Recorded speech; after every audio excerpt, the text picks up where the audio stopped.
Okay, welcome back after an extended hiatus here. My Traveller solo scout campaign. If you've been following the videos of the recent ones, I've been trying to pull in some more resources.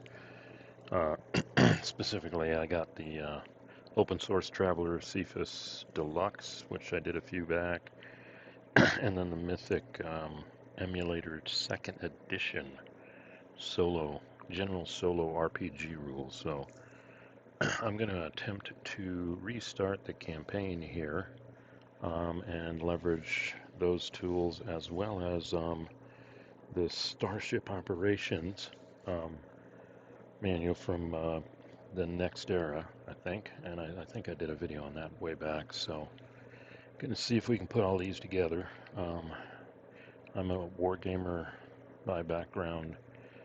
Secondarily, I've been doing this RPG, so my approach is obviously going from the rules detail point of view as opposed to the other, I guess, way you could do RPG is just ask questions and roll dice, which I'll do, but I'm going to be trying to incorporate these procedures from these different sources, so just bear with me as I give this a shot. So if you listen to the last video, where we're at is our crew is in orbit, actually docked with a large alien cube around the planet of Qatari, which our crew has found out is already claimed and occupied by an empire called the Surin Empire. They were allowed, though, to come into system, go into orbit around the planet. They did a full survey. You can look back. I've got some videos on that in the past. So we leveraged, I think it was, what's it called, World Builder, or, as a source.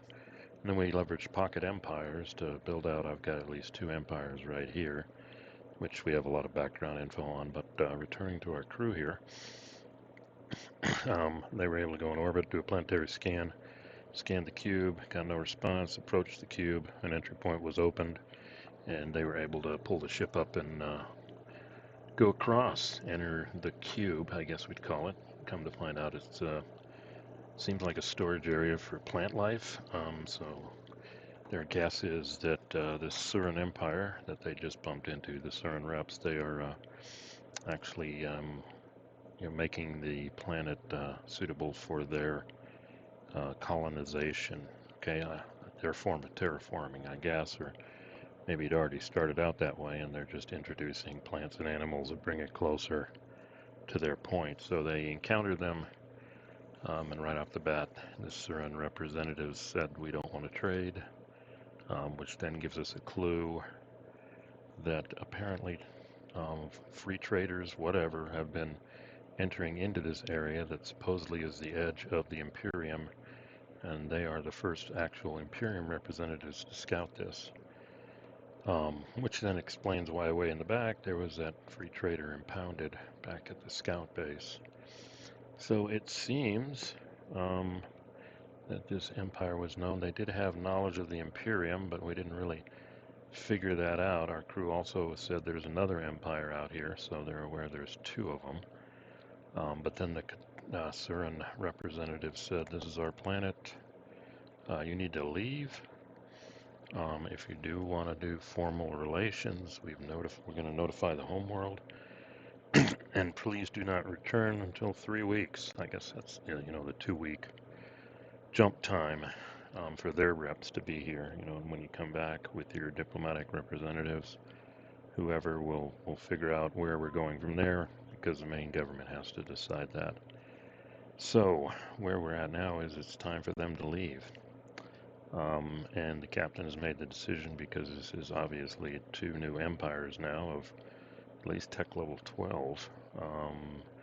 And it's her duty to cut short this survey. Instead of jumping new system, she needs to jump immediately back to the scout base and transfer all of that information. So, using the Mythic rules, that means we just finished one scene, the interaction with the Surins, and they give you this kind of generic rule that there's a chaos factor with Mythic, and it starts out at 5, and depending on if the players are in control or not, If they're not, it's a +1 to the chaos. If they are, it's a -1. They definitely weren't in control. In that sense, the Surins were calling the shots, so I'm putting the chaos factor, we'll see later when we use Mythic, to 6. Now, the next thing they also say is you've got to build this up, and if you listen to my previous video on the Mythic system, there's a potential for random events during play, and one of the ways to determine random events is you have to determine the focus. So they've got two things, characters and threads. So if a random event for whatever reason gets generated, this gives us something to roll against to determine. And you can put anything you want in here. It's not connected to just characters or NPCs. You see here I've got the whole crew. The ship is an object that the random events could occur to. The aliens do something. The cube itself is something. The planet. And there's this planetoids in orbit also. So those are the list of potential focuses for random events. And then we have a thread is a purpose or a goal that you're doing. So again, this is just a focus, a random event, and we find out the focus is departing system, then figure out something related to that. Okay.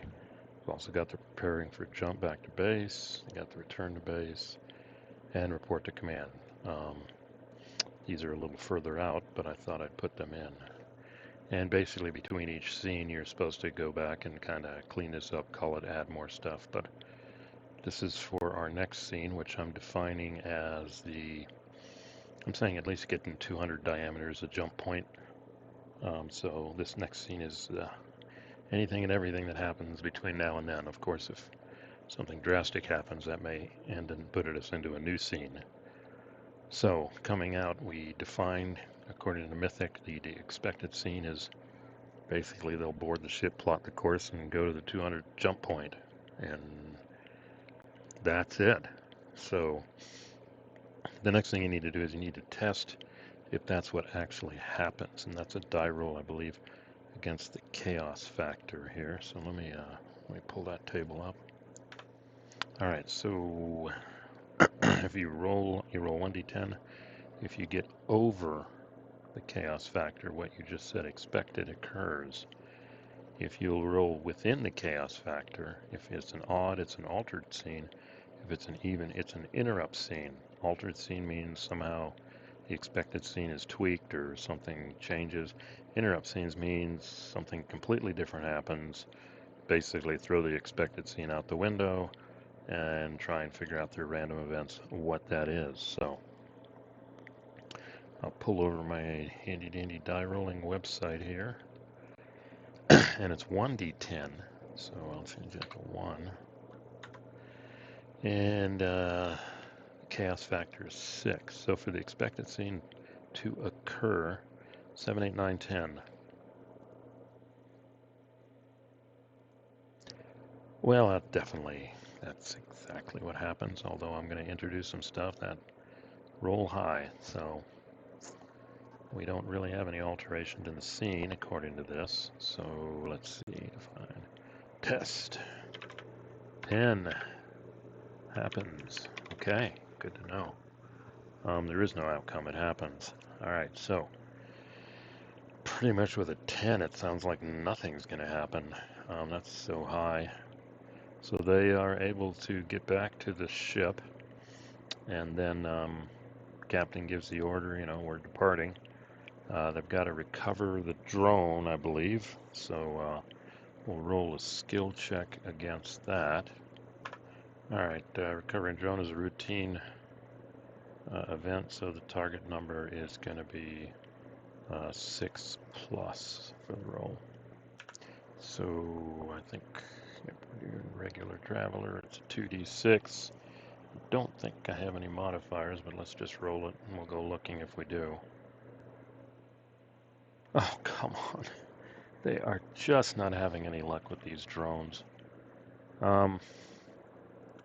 Okay, so the drones, if you've listened to my previous videos, it's like 80% of the drones were malfunctioning due to a bad software update.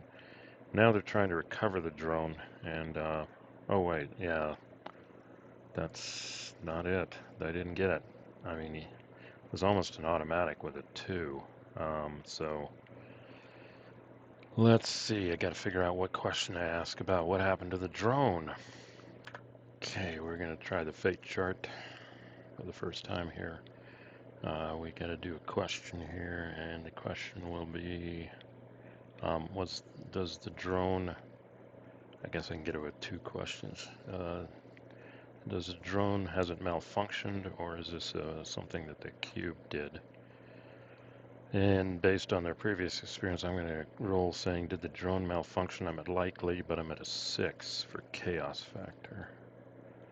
So that's the magic number. I got to roll 75 or below to see if this passes through. Yeah, I just checked real quick. So I'm at the 6, and I'm at the likely that it malfunctioned, and it's 75 or below. I got to roll on 2d10 though to see if I get a random event. Come down here to start. Stop.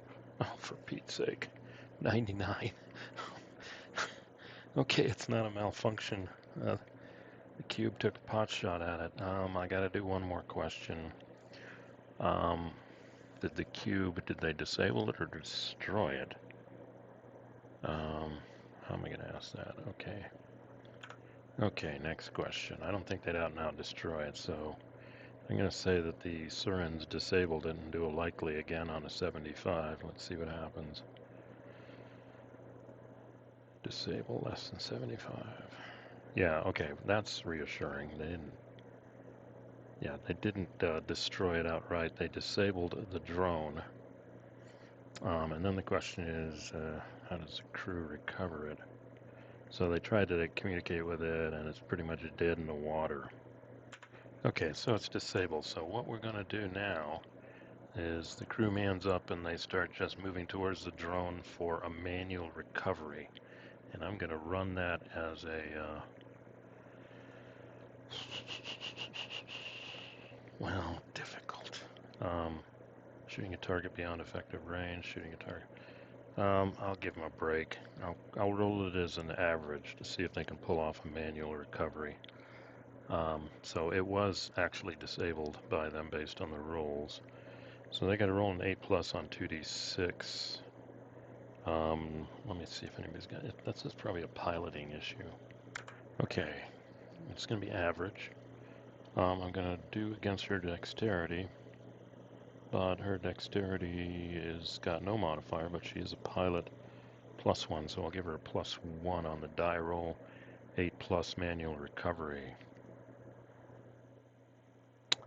Wow. Okay, they did manually recover it. All right, so drone's out of commission. It's disabled. So let's go ahead and put that in here. All right, I've updated my thing here. So that's an interesting event. Don't know what that means, but all right, so they are now going to head out of the system here. So we're going to pull in something new. Going to use the Starship ops here. Wait, that's not it. Hold on. There. So let's see. We're going to do a normal space transition, and they've got normal space flight. And if we look at their charts, this is pretty wild, but basically this is where we're going. We're going world orbit to jump point. So we go to step 5. There's a whole bunch of other things for traveling within the system, rather detailed. So if we jump down to step 5, we get that the jump point distance is based on world size, and obviously we are going for the 100 diameter.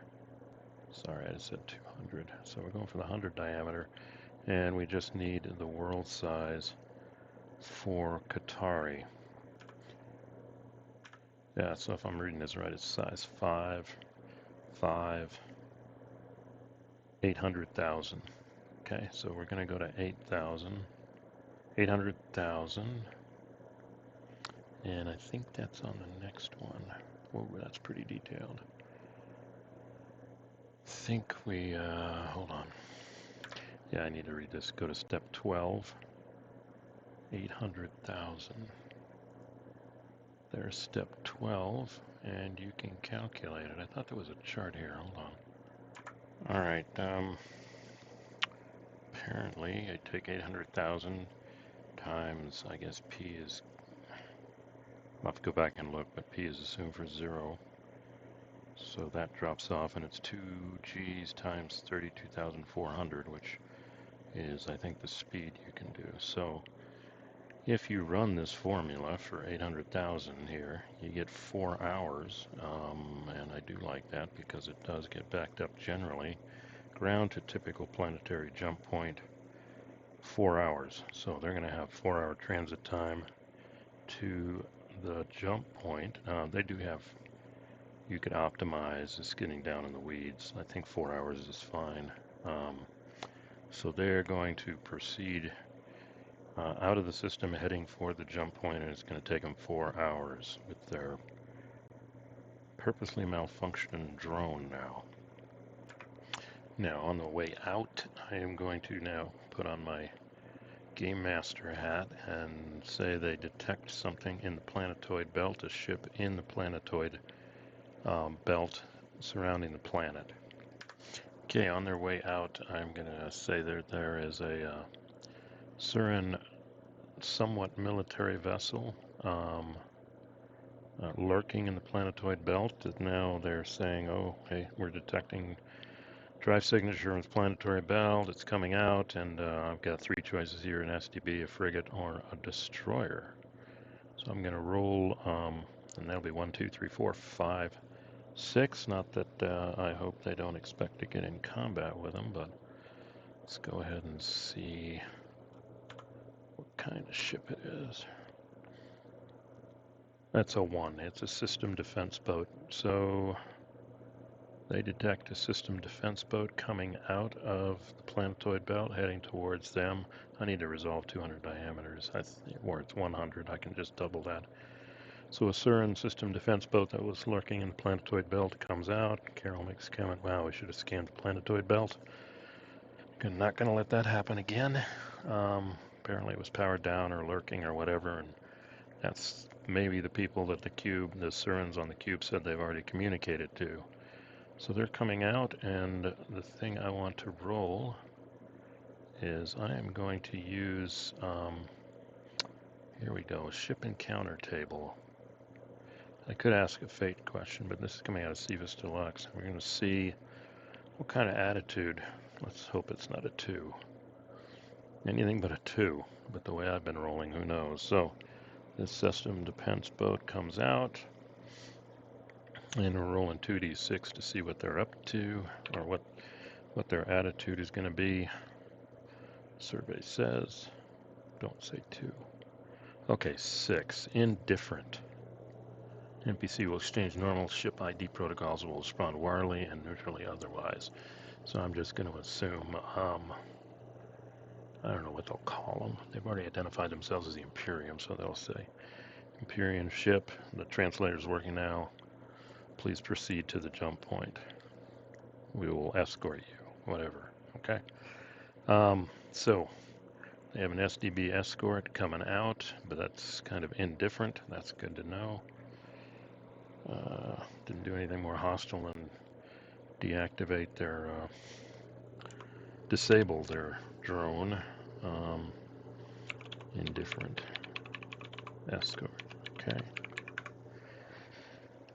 So they're on their way out of the system heading to the jump point. I do want to roll one other time here.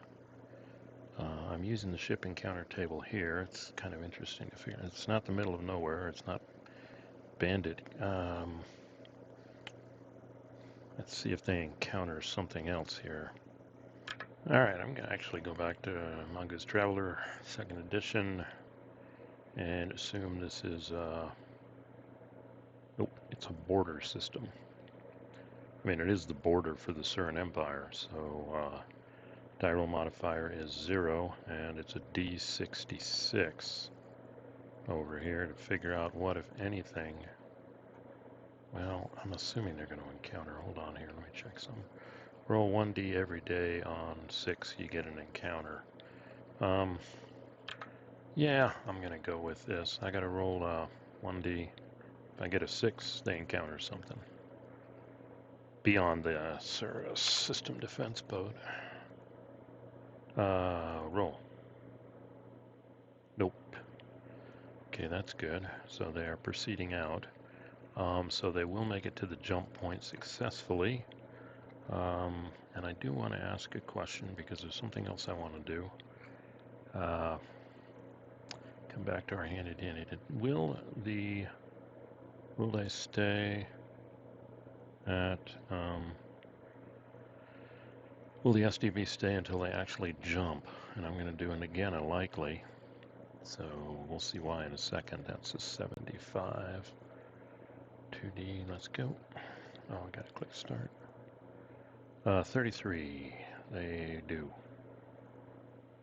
They do, but not really do. Let's see, 6. Yeah, if I got below 15, I'd say they were right on top of them. They are gonna stick around. And so they're at the jump point, and they're gonna start calculating the jump, which I'll save for the next scene because I got one more thing happening. They get a tight beam comm from somewhere nearby, and we come to find out it is the Endeavor, which, unbeknownst to them, had followed them into the system because the Endeavor, piloted by a captain, part of roughly naval intelligence, Imperial intelligence, so they know something was here. So basically, I'll put it in the text, but they jumped there just to lurk in the outer system. They're a somewhat stealth ship. They're powered down. And basically they communicate with the crew saying, transfer all your data to us, and your orders are to proceed to here. Okay. Needless to say, I'll put in the Carol's a little ticked off. I mean, why did they let him jump in here when they knew somebody was here? But orders are to instead continue their survey this way because it's very important now that the Imperium finds out what's going on around here now that they've run into a big empire here. Now, one last roll before that is, because the system defense boats stuck around, did they detect them? So let me see how I'm going to do this. Okay, I've got the detection here. I haven't figured out the exact type of system defense boat, so I'm going to play it flat here, sensor DM +0. Got to roll a computer intelligence 10+. I'm going to do that flat. So basically a 10 or 11 or 12 and it'll detect it. You know, I don't know if they really have stealth or not, but they did have to communicate. So if there's a 10 or 11 or 12, the system defense boat detected the Endeavor. And that will make things real interesting. But if they don't, let's see, I need 2D. Roll dice. Oh, for Pete's sake. This campaign just doesn't make stuff easy. Okay. So the SDB detected them.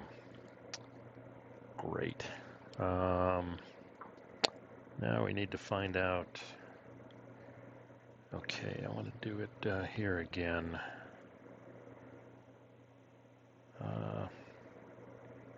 Yeah, I'm going to roll here again to see their response. We could start a war if we roll a 2. Okay, hold on. Let me get my handy dandy dice roller. Holy smoke. Let's see their response here. 8. Again, indifferent. Okay, cool. This guy's a cool character. He does detect the second ship, and the response is basically, you both need to leave immediately, you know, as soon as you can calculate their jump. So I think that ends our scene here. And the war didn't start.